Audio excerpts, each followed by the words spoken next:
Okay guys, let's do some practical work on sprouting some foods, shall we? So this is super simple. First thing to do is to select your seeds. There's all kinds of different things you can sprout. Each one has different nutritional values. I'll probably make a set of posts for you on another video about the value of different sprouts, but for now we'll just go through the practical aspect of it.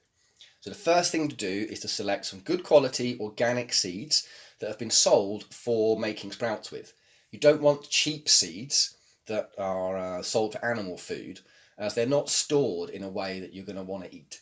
They've probably been left lying around on the floor in a barn somewhere. They're animal feed, and the chances are they will have a lot of bacteria and fungal spores and other detritus in them. So spend the money and buy some good quality organic seeds sold for making sprouts with. Okay, so what we're going to do, we're going to make up our Ormus enriched water.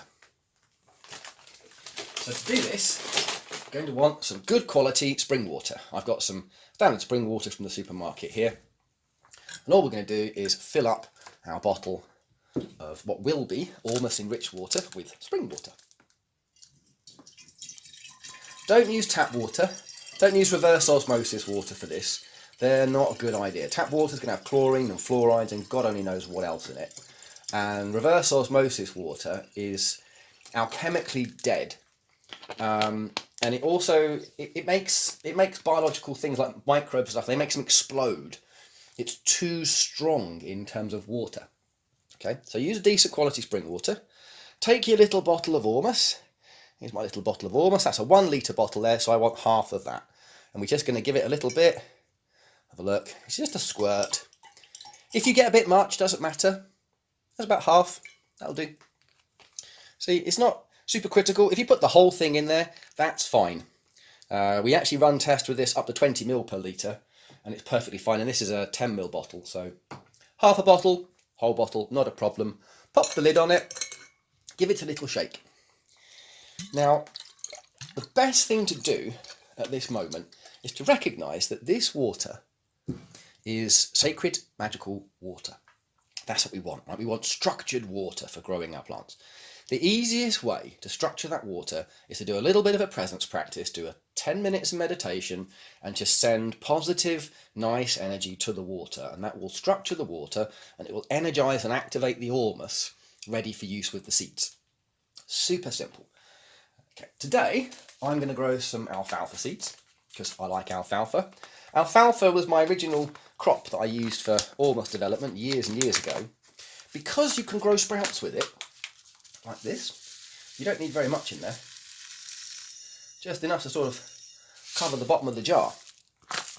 But alfalfa has a lot of B complexes in it, particularly B12. It's the only plant that has B12 in it. So if you're a vegetarian or a vegan and you don't have any B12 from meat, you're going to get B12 from mushrooms, marmite, and alfalfa seeds.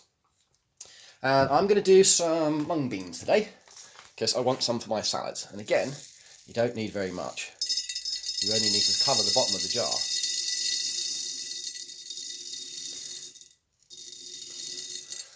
Yeah, something like that. Okay.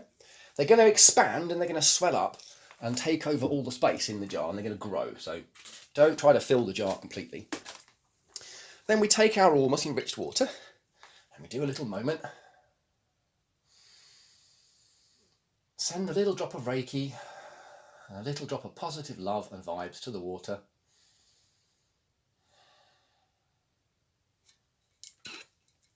Go. And then enough to cover the seeds and a bit. Okay? That will do. That will do nicely. And then we're going to put a cover on it.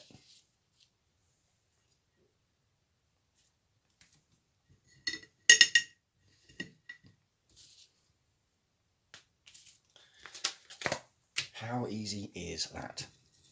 That is really all you have to do. Now, this initial soaking is when it picks up the water and picks up the Ormus like we described before.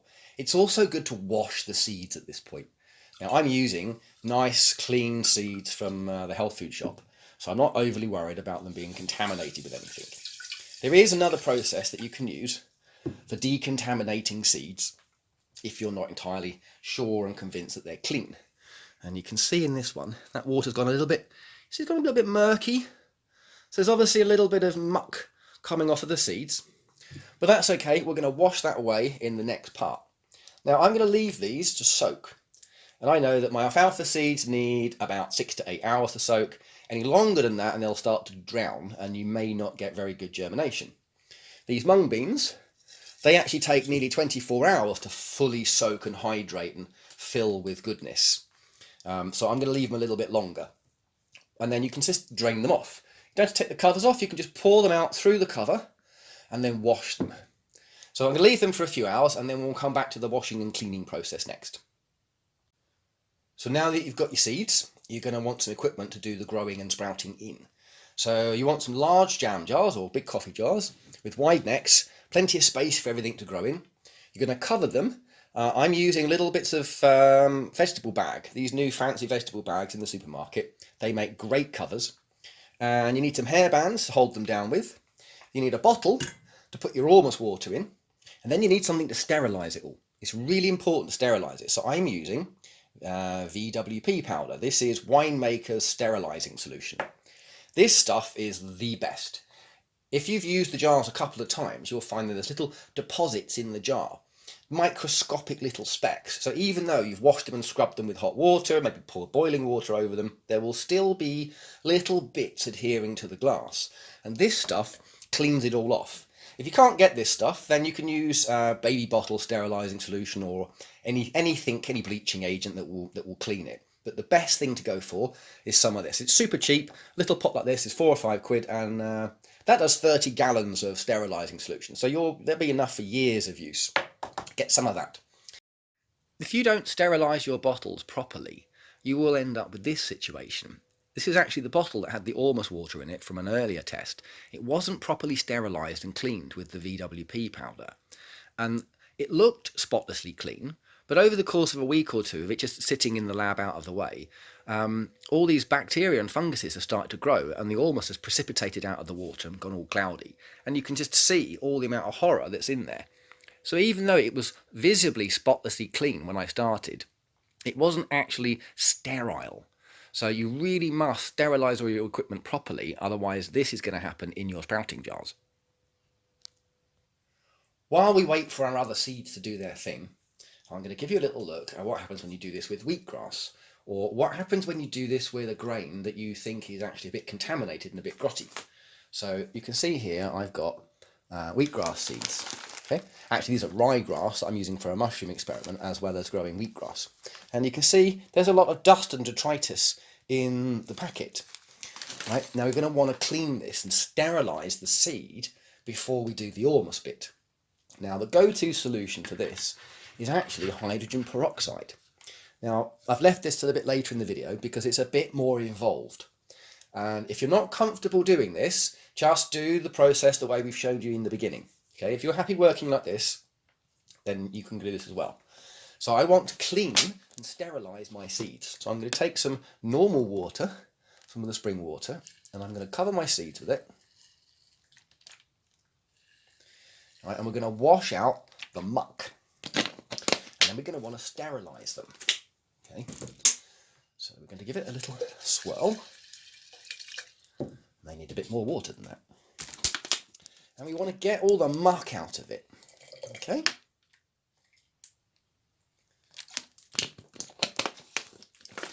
So we're going to give it a good swirl. And we're going to free up all that dust. Because that dust will actually cause bacterial growth and fungal growth on that dust. Now to sterilise it, people use hydrogen peroxide. And we do this normally in a bucket. We've got a whole bucket, like a 10-litre bucket full of stuff. And into a 10-litre bucket, you put a capful of hydrogen peroxide. It's like a 3% or a 6%, which would be something like 3 or 4 mil. As I've got a tiny amount there, you just want some drops. This is best done with a pipette and put a few drops, but I don't have one, so I'm going to have to just go like this and just put a few drops of peroxide in there. Now this cleans the seeds. This kills everything that is on the surface. A lot of people, when they're growing wheatgrass, they do this and they leave it to soak for 6 to 8 hours all the way through. And it draws some of the peroxide into the seed and it super germinates them. It's great. But when we're growing with Ormus, you cannot put the Ormus, especially the stuff we've made for sprouting, you can't put that with the peroxide. Right? You mustn't mix the two together. Ormus, it's not actually the Ormus, it's the acid that the Ormus is in, will react with the peroxide and it will make something toxic. So you don't want that. Now, what you do is you leave them in there for 5 minutes. No more than 5 minutes, otherwise they will finish like absorbing all their water, or they'll have done the bulk intake of water, and you just won't get the Ormus in. So you give them a few minutes, and then we're going to drain them off. So they've had 5 minutes. You give them a little swirl and pour them off.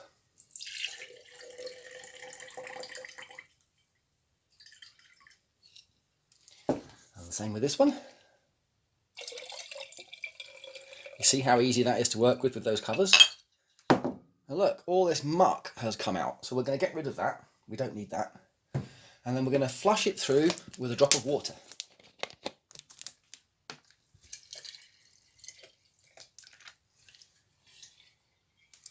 And now we have some nice, clean, sterile seeds that shouldn't go mouldy whilst they're growing, because that's what you're trying to avoid. Mould and bacteria, and especially fruit flies. You don't want the fruit flies to get in there and make it all go to vinegar.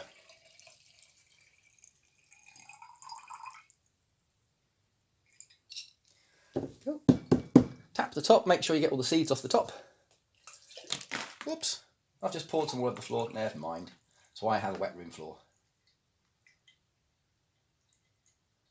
Okay, so now we've got our seeds, and I'm going to write Ormus on one of them.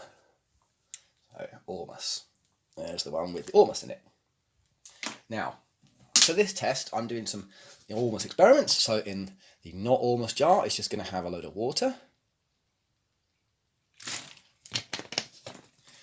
And obviously, I'm going to take some of my Ormus water and I'm going to put it in this jar.